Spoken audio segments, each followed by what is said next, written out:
Glórias ao teu santo nome, Jesus. Espírito de Deus. Pedir para os irmãos abrirem suas Bíblias em 2 Pedro 3:18. 2 Pedro, capítulo 3, versículo 18.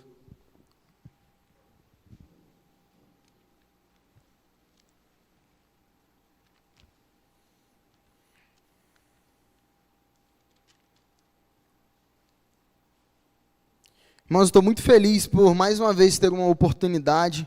Claro que não é das melhores ocasiões. Nosso pastor está com enfermidade. Eu creio que agora, em nome de Jesus, não está mais. Amém? Mas para mim é sempre um privilégio, pois foi nessa casa que eu nasci. Através da minha avó, está ali hoje, meu tio, meu primo, tem a minha tia Shirley, sempre me trouxeram aí para a igreja. E eu tenho que agradecer e honrar a vida deles, pois foi por causa deles que Deus usou para me trazer para cá. E também estou com a minha esposa maravilhosa, a pessoa mais linda deste mundo.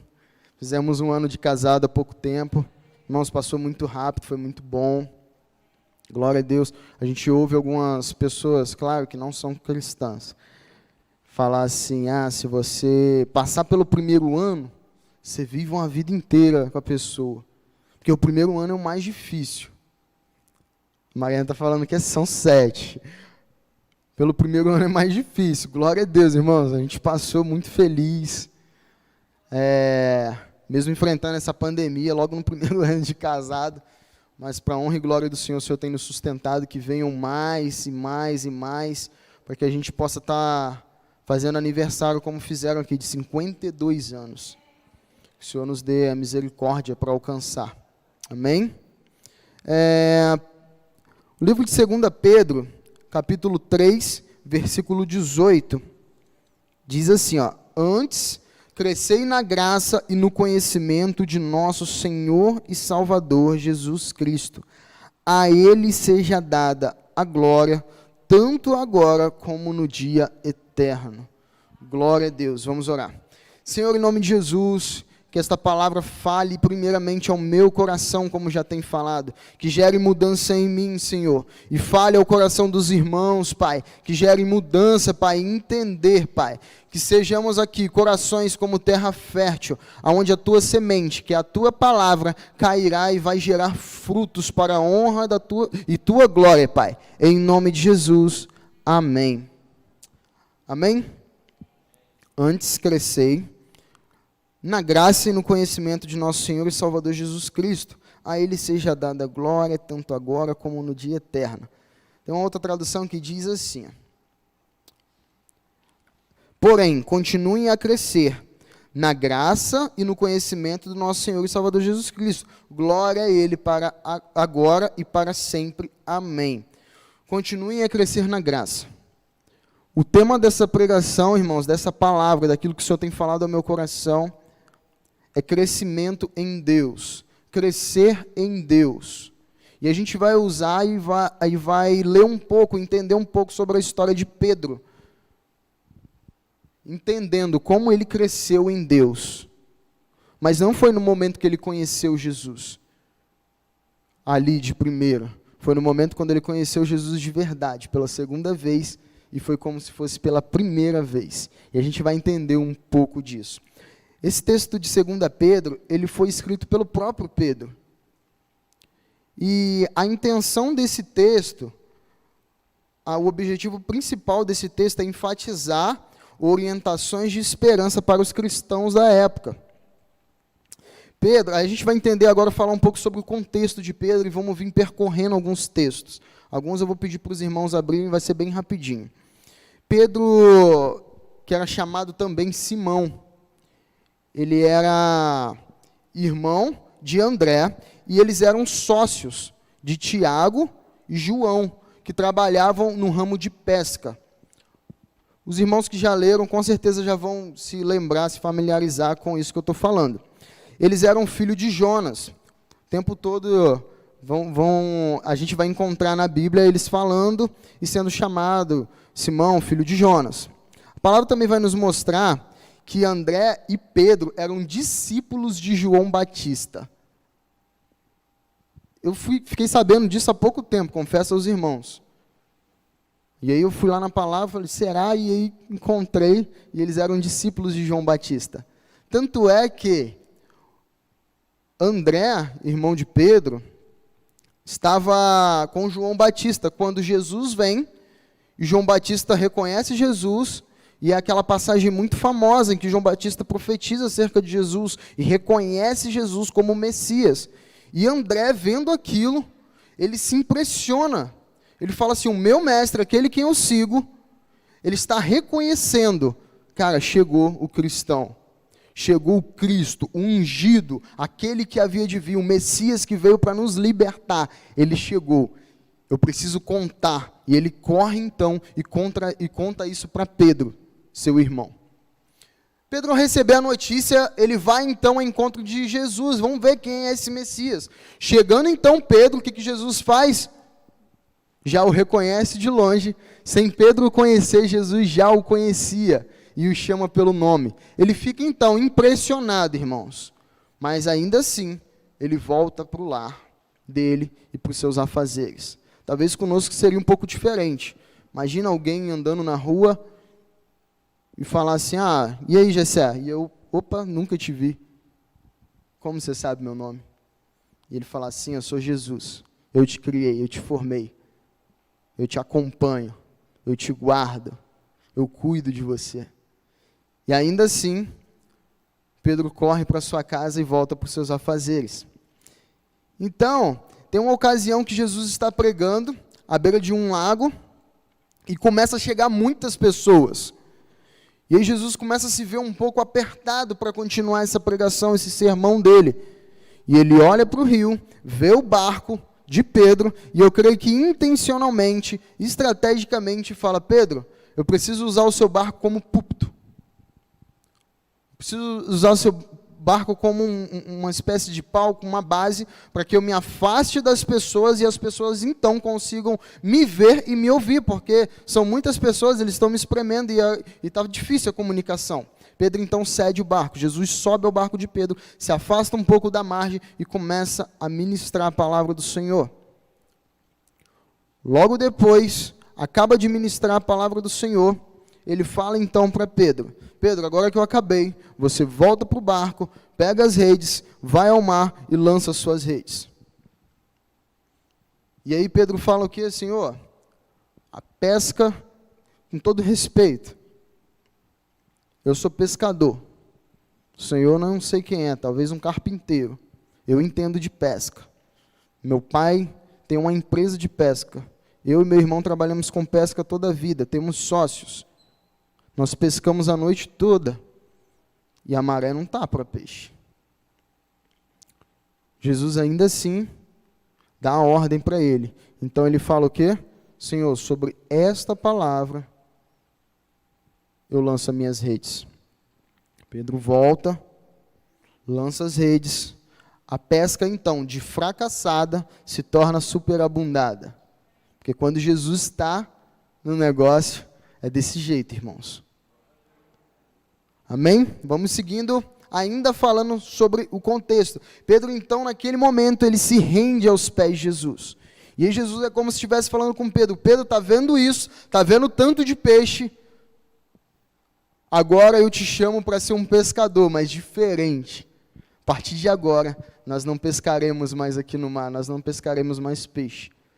Eu te chamo agora para ser pescador de homens. Glória a Deus, que palavra forte, que chamado forte. E é o mesmo chamado que Deus tem para cada um aqui esta noite.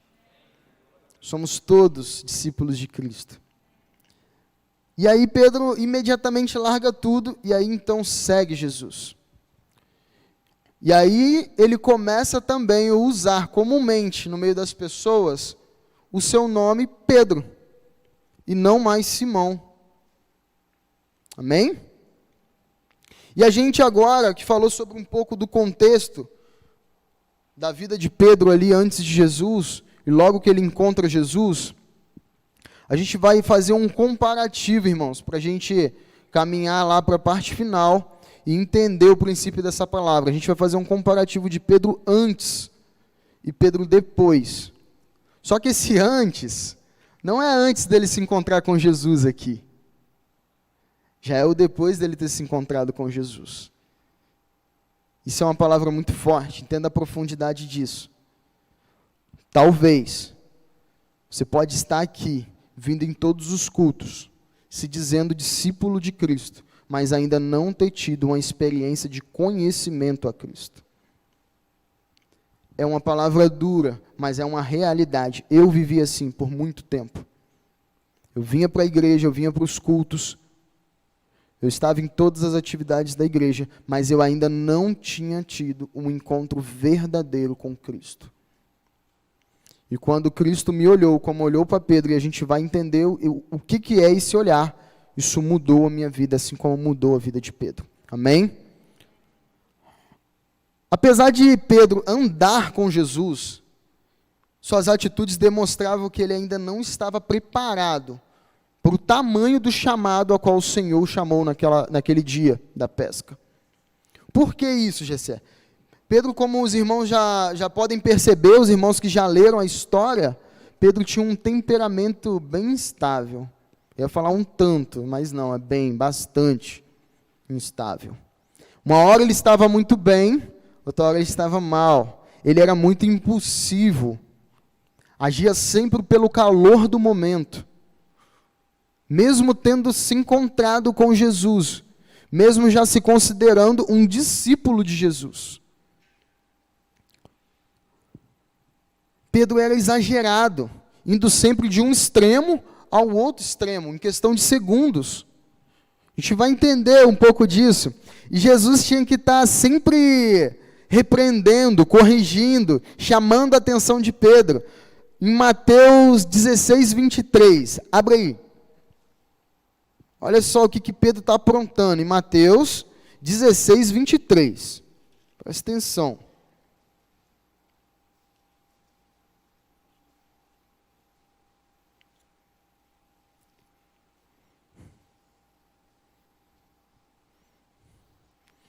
Jesus está predizendo a sua morte, está revelando coisas profundas aos discípulos, a qual ele precisa passar para arrancar o pecado da humanidade. É o plano de Deus para nós. E olha o que Pedro fala para Jesus. No versículo 23. Mas Jesus, voltando-se, disse a Pedro: arreda-te, Satanás, tu és para mim pedra de tropeço, porque não cogitas das coisas de Deus, e sim das dos homens. Entenderam por que Pedro vai de um extremo a outro? Há pouco tempo atrás, Jesus tinha elogiado Pedro. Pedro tinha, tirado onda ali, meus discípulos. Jesus pergunta, e aí? Vocês dizem quem sou eu?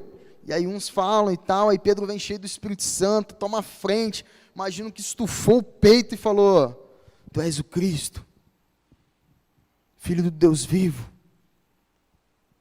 Deve ter falado mais um monte de coisa para exaltar o nome de Cristo ali naquele momento. E os discípulos devem ter ficado: caraca, Pedro agora tirou onda, hein?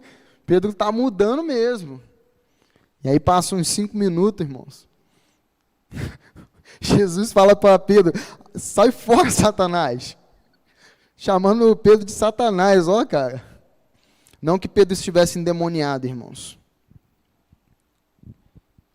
Uma coisa não tem nada a ver com a outra. Em João 13, 8 e 10, abre a Bíblia aí de vocês, João, um pouquinho mais à frente, a gente vai ficar um pouco nesse livro de João aí rodando. Olha só o que acontece, cara. Isso eu selecionei alguns, senão não ia dar tempo não, gente.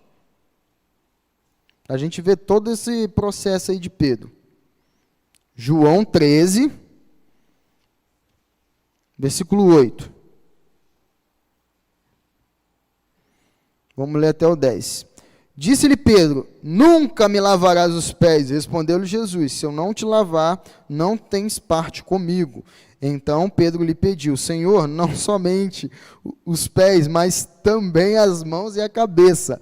Declarou-lhe Jesus: quem já se banhou não necessita de lavar senão os pés. Quanto ao mais, está todo limpo. Ora, vós estáis limpos, mas não todos.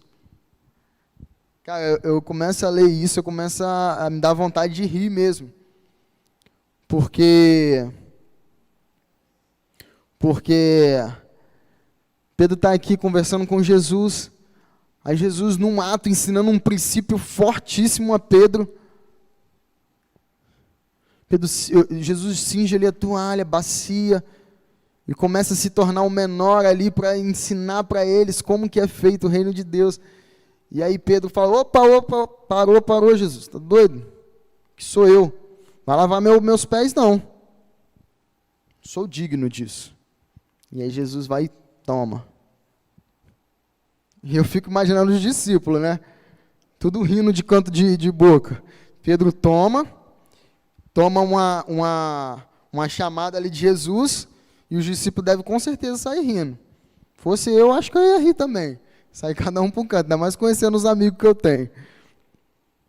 E aí Pedro, então, não, Jesus, então tá beleza. Então não lava só os pés, não. Lava tudo logo.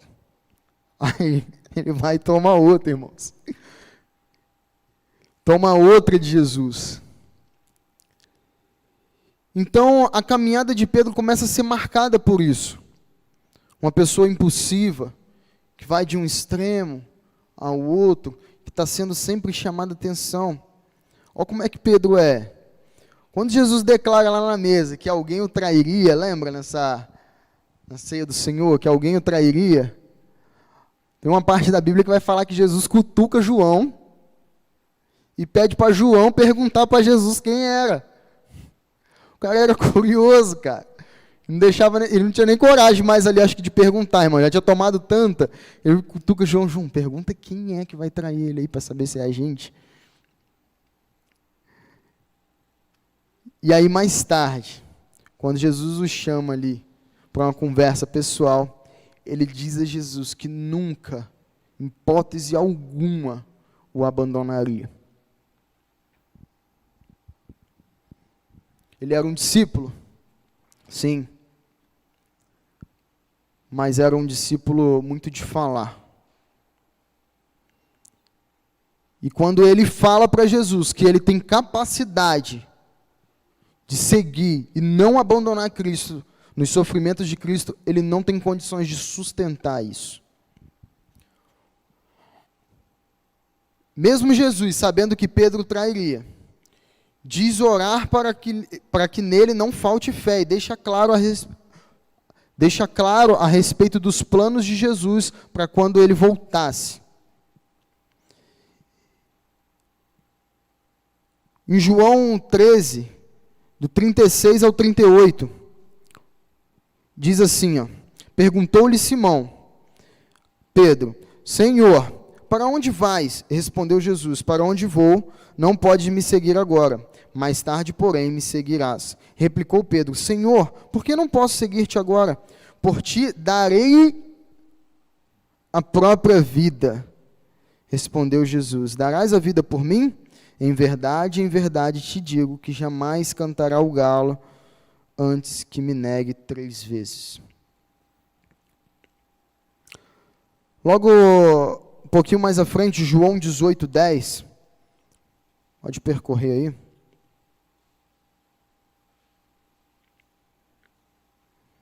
Jesus está para ser capturado. João 18, versículo 10. Então Simão Pedro puxou da espada que trazia e feriu o servo do sumo sacerdote, cortando-lhe a orelha direita. E o nome do servo era Malco. Mas Jesus disse a Pedro, mete a espada na bainha, não beberei porventura o cálice que meu pai me deu? Entenda, irmãos, a gente está aqui analisando aspectos da vida de Pedro, Pedro já andando com Jesus. Pedro já está andando com Jesus. Pedro já era um dos discípulos. E ainda assim, precisava o tempo todo ser corrigido. E aí Jesus chama a atenção dele mais uma vez. Um pouquinho mais à frente, João 18, 15, versículo 15.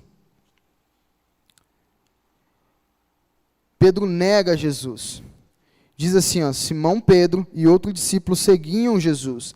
Sendo este discípulo conhecido do sumo sacerdote, entrou para o pátio deste com Jesus. Pedro, porém, ficou fora, junto à porta. Saindo, pois, outro discípulo que era conhecido do sumo sacerdote, falou com a encarregada da porta e levou Pedro para dentro. Então a criada, encarregada da porta, perguntou a Pedro, não és tu também um dos discípulos deste homem? Não sou, respondeu ele. Ora, os servos e os guardas estavam ali, tendo acendido um braseiro por causa do frio, e aquentavam-se. Pedro estava no meio deles, aquentando-se também. Então, o sumo sacerdote interrogou Jesus acerca dos seus discípulos e da sua doutrina. Vamos parar aí. Esse é o momento que Pedro nega Jesus. E os irmãos, eu peço que os irmãos prestem bem atenção nessa palavra, que logo no final, quando a gente começar a fechar essa mensagem, isso vai fazer bastante sentido. Braseiro, eles estavam em volta de um braseiro. Braseiro só vai ser citado essa palavra na Bíblia 2 vezes. A primeira vez, agora, na queda de Pedro. E a segunda vez, na redenção de Pedro. E a gente vai entender, um pouquinho mais para frente, o porquê disso. Mateus 26, abra aí. Está acabando, irmãos, de ficar folheando a Bíblia. Vou deixar vocês de folga um pouquinho. Mateus 26, versículo 75.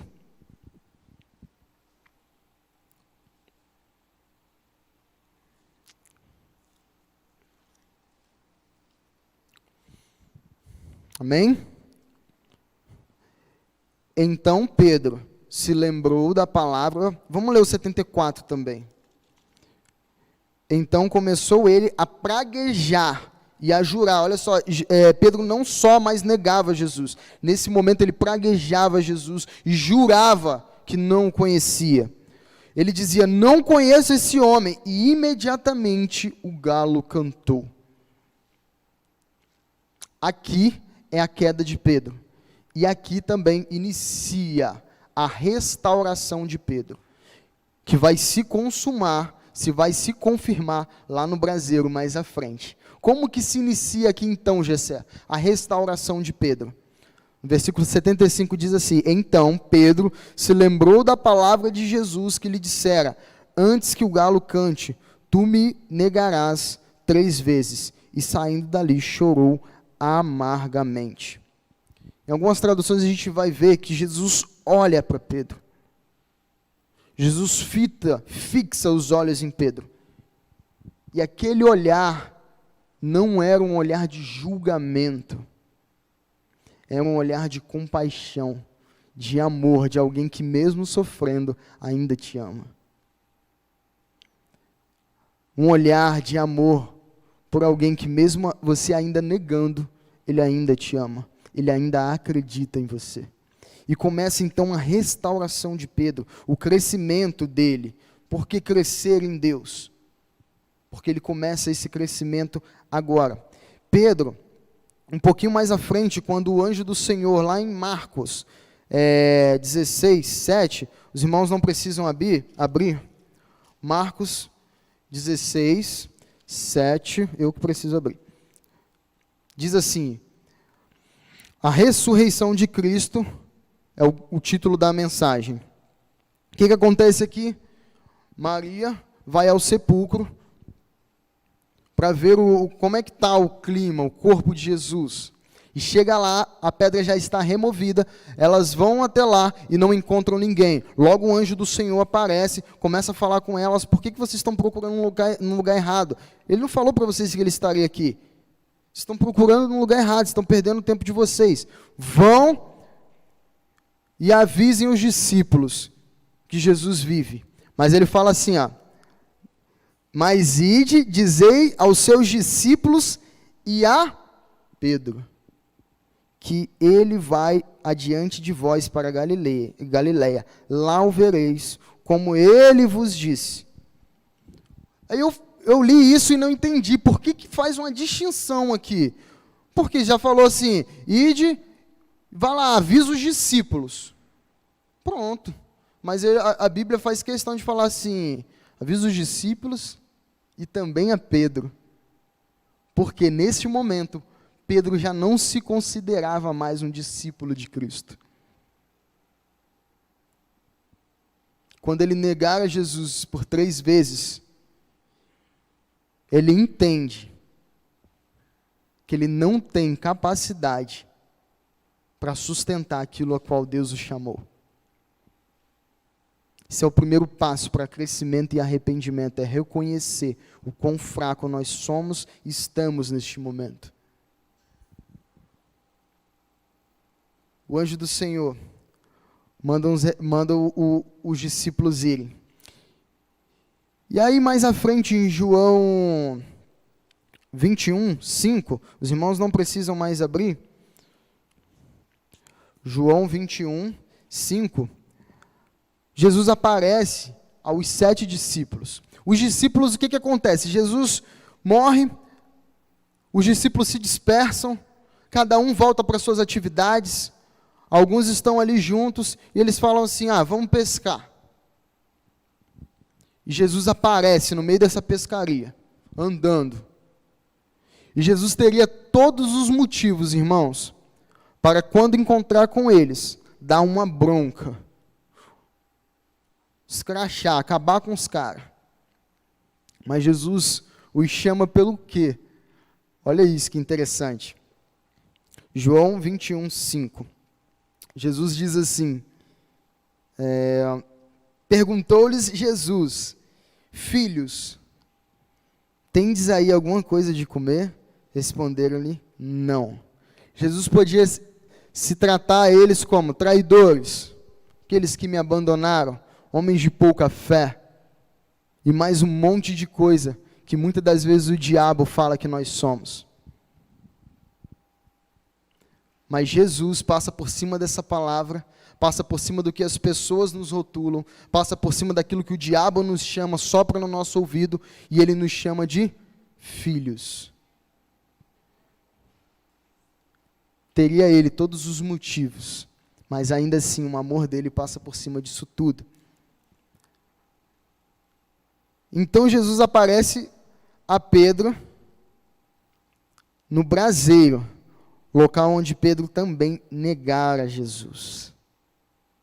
Um pouquinho mais à frente, vai falar que Pedro é interrogado por Jesus, no capítulo 21 ainda.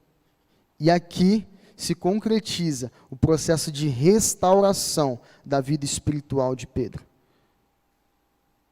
Ele também está num braseiro, e é a segunda vez que a Bíblia cita essa palavra. Sabe para quê, irmãos? E sabe o porquê? Porque no local da sua queda é onde Deus vai te restaurar. No local em que caímos é onde Deus vai nos restaurar para nos fazermos fortes novamente. Já sei, essa palavra é para alguém que está afastado, eu não neguei Jesus. Não, essa palavra é para mim, cara. Essa palavra é para você que está desanimado. Todas as vezes que você sabe que você precisa ler a palavra e não senta para ler a palavra, você nega Jesus. Todas as vezes que Deus me chamou para orar pela minha cidade, e já tem mais de semanas que eu não oro pela minha cidade, eu estou negando Jesus. Quando eu tenho um chamado específico perante o Senhor, e eu não estou exercendo, eu estou em desobediência, pecado, estou negando Jesus. Mas chegou hoje o momento da restauração. Creio que o Senhor já está falando ao coração de cada um. E vocês estão lembrando do braseiro que os envolveu quando vocês caíram. Quando eu caí, quando eu desanimei, quando eu deixei de fazer algo a qual o Senhor me chamou para fazer. Mas hoje, o Senhor acende como que um braseiro no meio aqui dessa igreja, no meio da sala, para iniciar e para concretizar o processo de restauração das nossas vidas. Aonde nós nos tornamos fracos, Ele nos fará forte novamente. E agora nós, como Pedro, entendemos que estamos e que somos fracos. E olha como que o Senhor faz. Vamos caminhando um pouquinho, já indo para o fim. Aí então Jesus chama Simão, fazendo menção à lembrança de quando Pedro ainda não era aliançado com Cristo. Quando Jesus chega ali no braseiro, ele chama Pedro de Simão, para que Pedro se lembre bem de quando ele ainda não era aliançado com Cristo. E eu imagino Pedro falando, agora ele vai me pegar. Eu imagino Pedro montando um discurso parecido com o do filho pródigo, quando volta para a casa do seu pai, se embolando todo com as palavras, daquele jeito impulsivo dele. E aí Jesus já o corta, diz, Simão, e começa a indagar. E aí eles comem, depois pergunta Jesus, Simão Pedro, filho de João, amas-me mais do que estes outros? Ele respondeu, sim, Senhor, tu sabes que te amo. Ele lhe disse, apacenta os meus cordeiros. Tornou a perguntar-lhe pela segunda vez, Simão, filho de João, tu me amas? Ele lhe respondeu, sim, Senhor, tu sabes que te amo.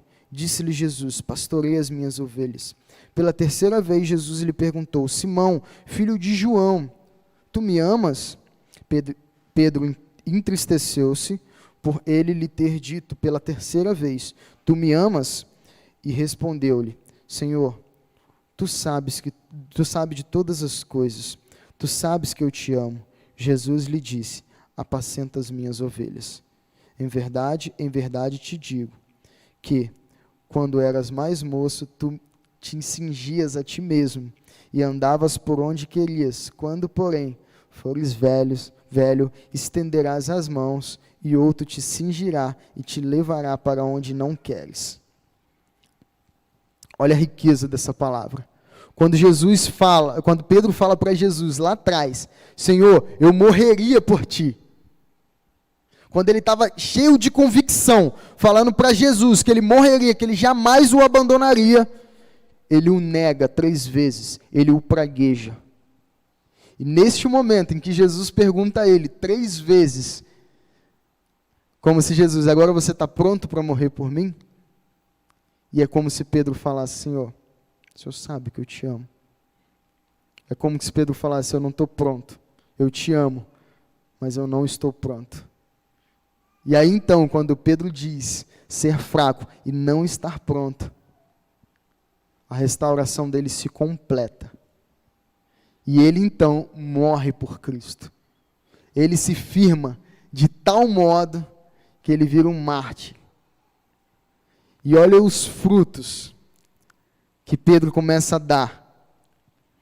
Pedro então, ele é comissionado por Jesus a pastorear ovelhas, porque Jesus, no final, ele fala, então apacenta as minhas ovelhas. Pedro, naquele momento, é ungido por Jesus para ser um pastor de ovelhas. Quando Pedro fala, dessa vez eu não consigo, Senhor, dessa vez eu não vou te acompanhar até a morte do Senhor, com certeza eu te negarei novamente, eu sou fraco, eu sou pecador. Aí então, Jesus fala, não, você é pastor de ovelhas, agora eu confio a você, a pastorear as minhas ovelhas. Pedro automaticamente vira como se fosse o líder dos discípulos. Quando Jesus sai, isso não tem na Bíblia, isso não tem nenhuma passagem específica dizendo que agora Pedro seria o líder dos discípulos. Mas quando você começa a ver a história daqui para frente, você vê que ele automaticamente e naturalmente, ele se torna o líder dos discípulos de Deus.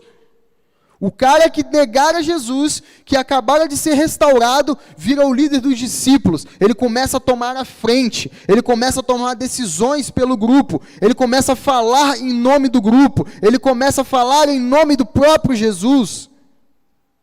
E é assim que Deus faz em nossa vida.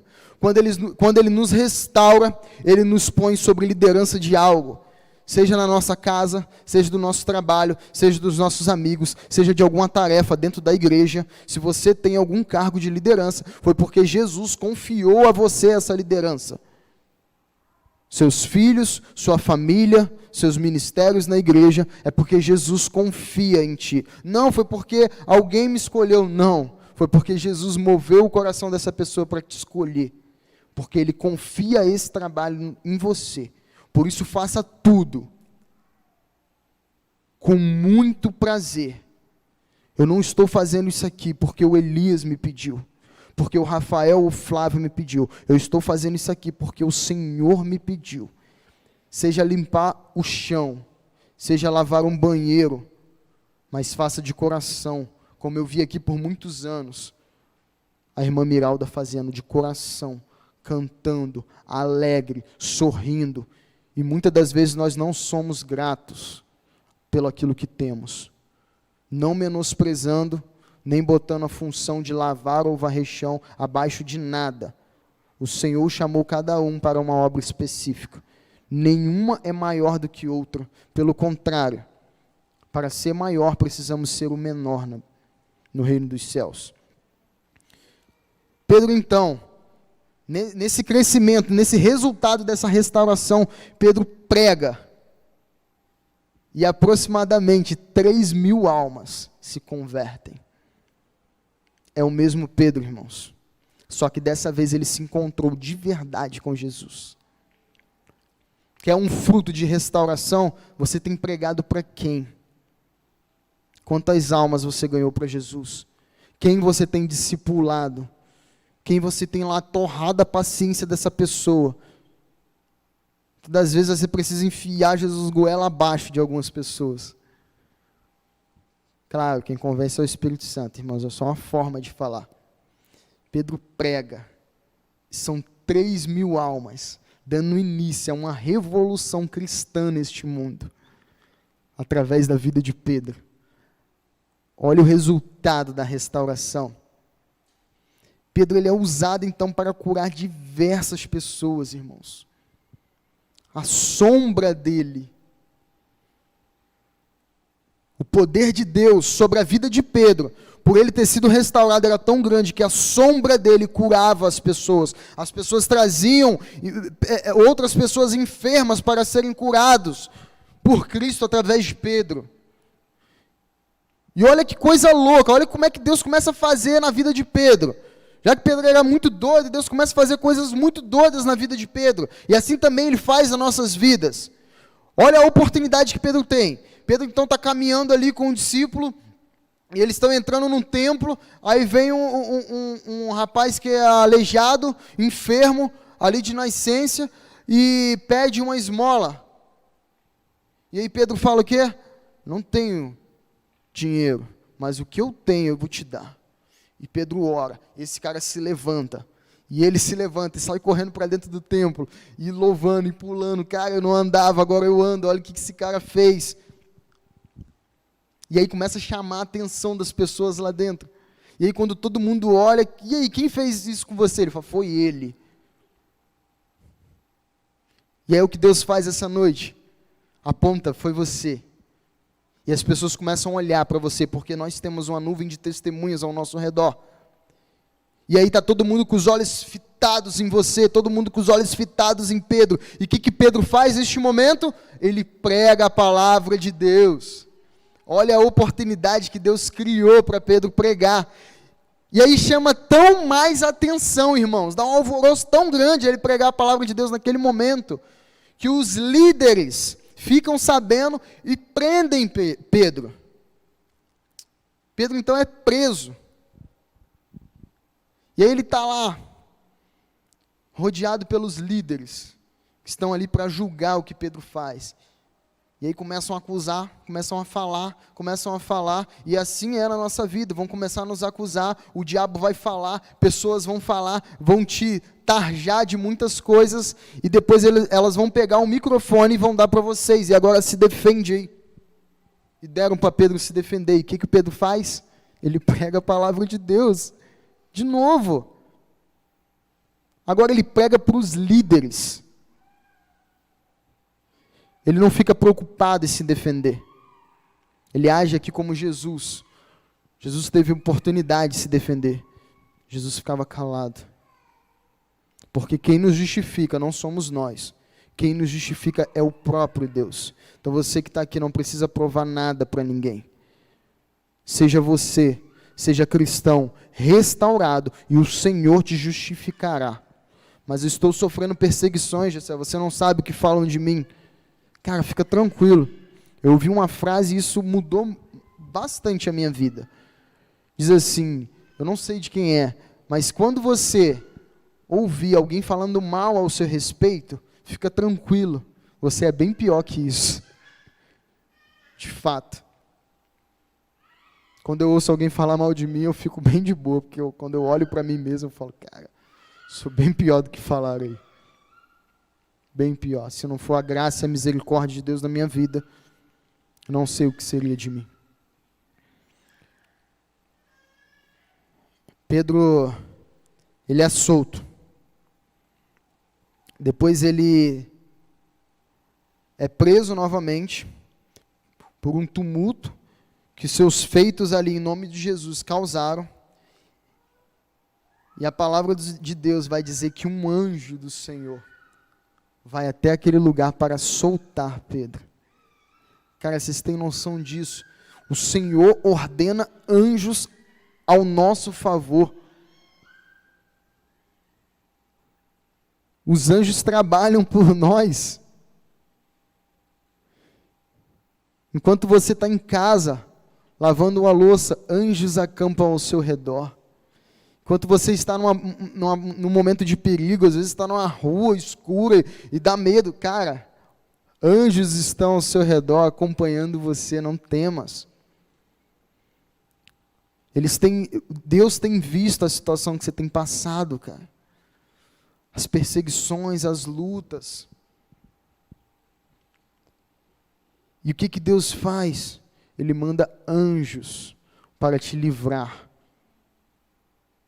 Ele move algo dos céus em prol de você, em prol de Pedro. Isso é muito forte. Para finalizar, Pedro também escreve 2 epístolas. Aquele é o mesmo Pedro que negou Jesus, que praguejou Jesus. Tem 2 livros aqui que a gente lê, prega as boas novas para as pessoas, que o próprio Pedro escreveu depois de restaurado. E Deus faz assim na sua vida também. Ele vai te fazer escrever palavras dele na vida de outras pessoas. Ele quer te usar em prol da vida de outras pessoas. Porque quem se converte não vive mais para si, mas agora vive para Cristo. Então chegou hoje o momento, irmãos, em que o Senhor está acendendo um braseiro nesta igreja. Eu sei que a gente já passou do tempo, a gente vai orar neste momento. Vocês podem ficar de pé no seu lugar. Você que está em casa, fique de pé no seu lugar.